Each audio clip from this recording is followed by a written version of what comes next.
Be ready? Start. While making any correction in the entries relating to these matters,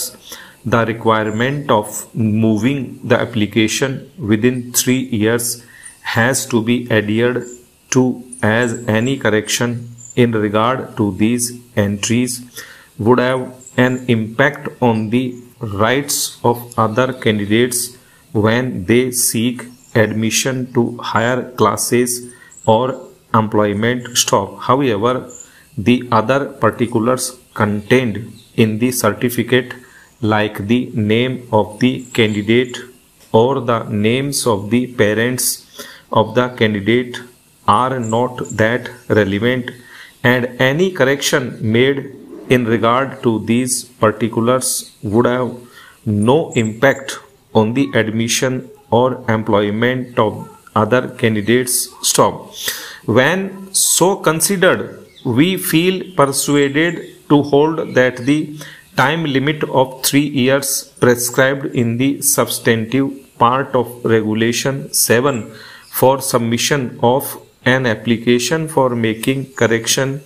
in the certificate issued by the board in regard to the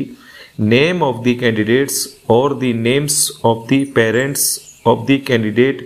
should not have been insisted upon, particularly when the board itself considered it appropriate or the names of the parents of the candidate to have no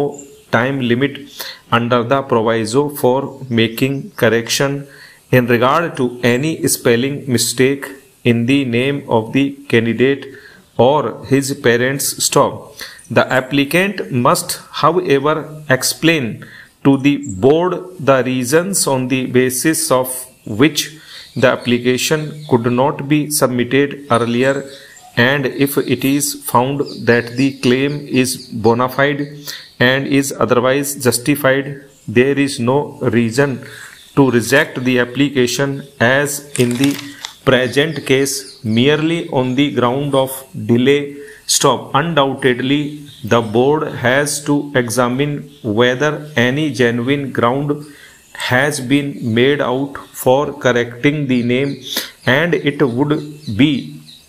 open to the board to consider all the relevant materials pertaining to the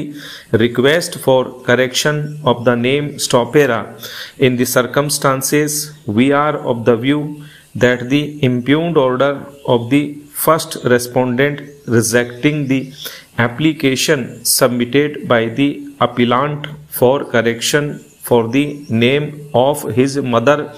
in the high school and intermediate examinations only on the ground of delay is unsustainable. We accordingly direct the first respondent to reconsider the application, having due regard to all the documentary evidence which may be produced by the appellant. The first respondent would also be at liberty to summon all the relevant records from the concerned institution for the purpose of deciding the application of the appellant. We clarify that the interpretation which we have placed in the aforesaid terms governs only the mistakes in the certificate in the name of the candidate in the names of his parents. The first respondent shall now pass a fresh order in accordance with law within a period of 4 months from the date of receipt of a certified copy of this order. In order to facilitate this exercise, the impugned order dated 11th October 2013 is set aside.